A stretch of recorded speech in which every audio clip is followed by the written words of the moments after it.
La chronique culture, c'est avec vous. On va commencer avec le nouvel album de Jul. Vous voulez dire Jul? Jul. Je vous laisse un peu de temps pour Je pour organiser vos doigts. En tout cas, Jul, c'est l'artiste le plus écouté en France en 2025. Très prolifique, hein. Jul, c'est le 25e album du rappeur marseillais. Je vous vois essayer de faire le signe.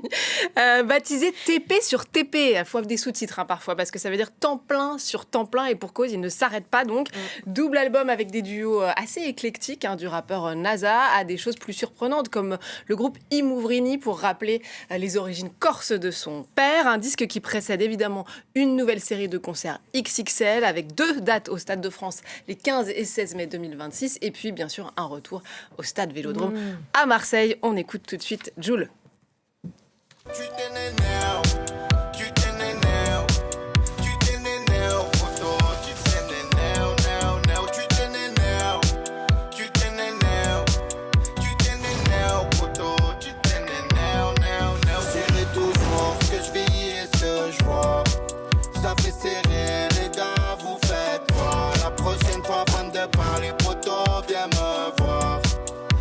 Gentil, je dis rien pour cette fois. Je pense à la CBD, mais putain, j'en fume des tonnes. J'aime les vrais postes qui m'étonnent, ce qui me disent la vérité quand je déconne. Je prie à chaque fois que j'y pense. Le bon Dieu m'a dit. Elle l'a. Je l'ai. C'est bon. On continue avec le retour en grâce des comédies musicales. Mais non, il y a le documentaire. Il y a le documentaire sur Jul qu'on n'a pas. Il y avait un documentaire pour accompagner. L'album s'accompagne de documentaires. Quand même. J'étais occupée à m'entraîner en fait. Exactement, vous avez perdu le fil, mais ce documentaire fait 46 minutes. Il est à voir sur la chaîne YouTube du rappeur. Il suit donc cette sortie d'album de TP sur TP. Studio, invité, méthode de travail. Le film nous plonge, vous le voyez, dans les coulisses de la création du disque et notamment lors de ces sessions d'enregistrement qui se sont faites dans un studio parisien. Et oui, n'en déplaise aux Marseillais. Jul nous a dit qu'il est venu chercher une autre inspi puisqu'il a toujours fait des bons albums avec la grisaille, loin de Marseille. Donc, regardez quelques images de ce documentaire. Je vais faire un instru. Je vais rentrer dans l'univers, dans l'intimité du studio. J'ai fait pas mal d'instrus pendant que j'étais là. J'ai dû en faire... faire plus que la moitié des prods et plus les prods que je me suis pas servi.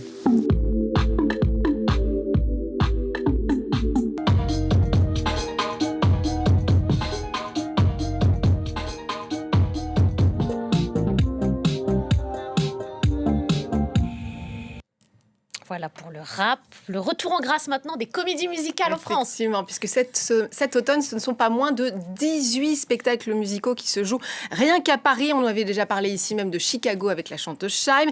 2 autres sont particulièrement attendus, à commencer par La Cage aux Folles. Ça démarre ce soir au Théâtre du Châtelet et c'est jusqu'au 10 janvier. Alors on se souvient bien sûr de l'inoubliable Michel Serrault dans la pièce puis le film de Jean Poiret. Et c'est Laurent Lafitte qui va reprendre le rôle donc de la célèbre travestie, Zaza Napoli, dans une mise en scène d'Olivier Py. C'est toujours un hymne à la tolérance, aussi politique que délirant. Et puis alors, la seconde comédie musicale, là, c'est Le Roi Soleil. 20 ans après sa création, la comédie, oui, ça ne nous rajeunit pas, encore une fois, de Kamel Wally signe son retour au Dôme de Paris, dans le sud de Paris, de la capitale. Elle avait rassemblé à l'époque plus de 1 800 000 spectateurs.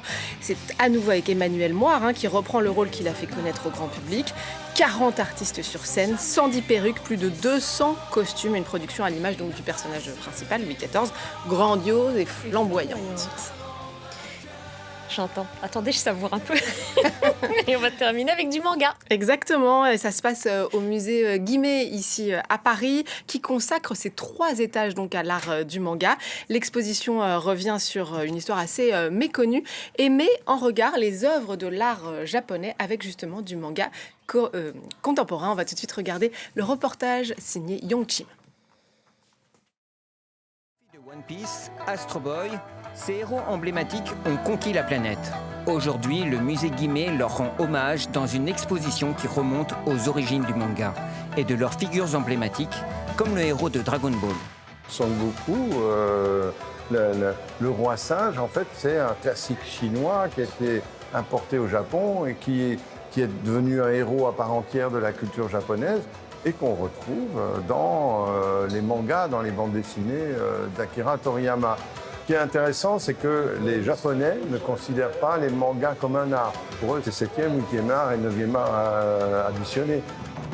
Ici, l'histoire de la bande dessinée japonaise se révèle. L'exposition revient aux toutes premières images narratives. Déjà depuis plusieurs siècles, on raconte des histoires avec du texte et des images. Par exemple, ici, dans cette exposition, on présente des rouleaux dans lesquels il y a des dialogues dans l'image. Donc ça, c'est quelque chose qui rapproche des mangas, mais ce ne sont pas des bulles, ce sont juste des textes, enfin des paroles qui sont calligraphiées directement au-dessus des personnages. Ces rouleaux illustrés appelés emaki étaient le mode de narration principal dans le Japon ancien. Celui-ci, l'histoire de Kengaku, date de 1802.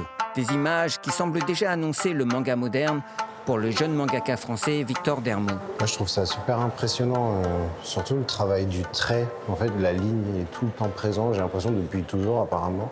C'est devenu un style esthétique qui est déjà grave dans la pop culture, donc là, je vois que c'est vieux parce que le papier il est bien jaune, mais le travail du mouvement et tout, je trouve ça dingue. Les yeux, ils se laissent guider tout seuls sur l'histoire. L'impression à grande échelle sur du papier recyclé a permis au manga de gagner en popularité. Le style graphique ne cesse d'évoluer et d'influencer des générations entières au-delà même des frontières du Japon. Un langage et des codes que les jeunes dessinateurs se réapproprient. Dans Diamond Little Boy, Victor Dermo a appliqué tout ce qu'il a appris au Japon en tant qu'assistant mangaka pour dessiner sa vie.